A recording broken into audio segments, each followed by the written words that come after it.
ચિંતા ના કરો, ગુજરાતની સરહદો સંપૂર્ણ સુરક્ષિત છે અને ત્યાંથી કોઈ દારૂ ગુજરાતમાં પ્રવેશી શકતો નથી.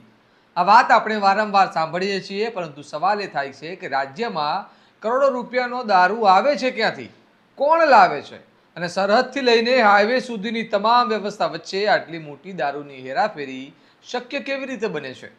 વાવ થરાદ પંથકમાંથી ફરી એકવાર દારૂના ગેરકાયદેસર વેપારનો મોટો પર્દાફાશ થયો છે. જેમાં ભારતમાલા નેશનલ હાઈવે પર સ્ટેટ મોનિટરિંગ સેલે ફિલ્મી અંદાજમાં કાર્યવાહી કરીને લાખો રૂપિયાનો વિદેશી દારૂ અને 3 લક્ઝરી વાહનો સહિત 64 લાખથી વધુનો મુદ્દામાલ જપ્ત કર્યો છે. આખરે શું છે સમગ્ર મામલો? આવો વિગતે વાત કરીએ આ અહેવાલમાં. નમસ્કાર, હું ચિરાગ વર્ષાબેન, આપ જોઈ રહ્યા છો સ્વમાન.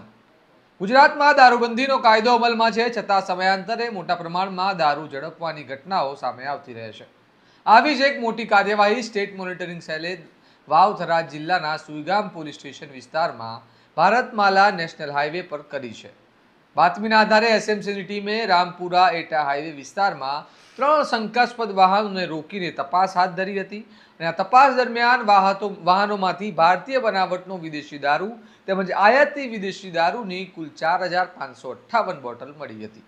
પોલીસના જણાવ્યા મુજબ જપ્ત કરાયેલી દારૂની અંદાજિત કિંમત 14,59,342 રૂપિયા છે.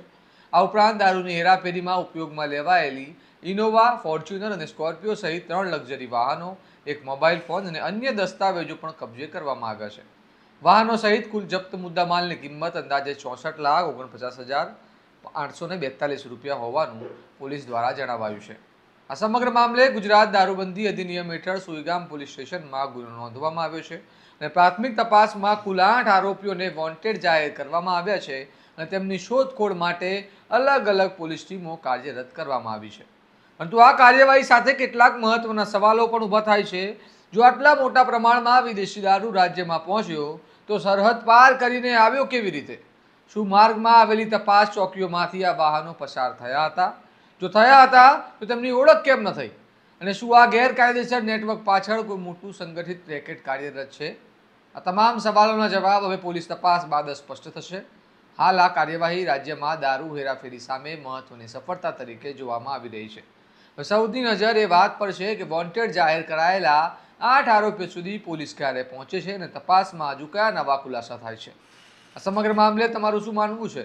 શું ગુજરાતમાં દારૂની હેરાફેરી રોકવા માટે હાલની વ્યવસ્થા પૂરતી છે કે વધુ કડક દેખરેખ રાખવાની જરૂર છે?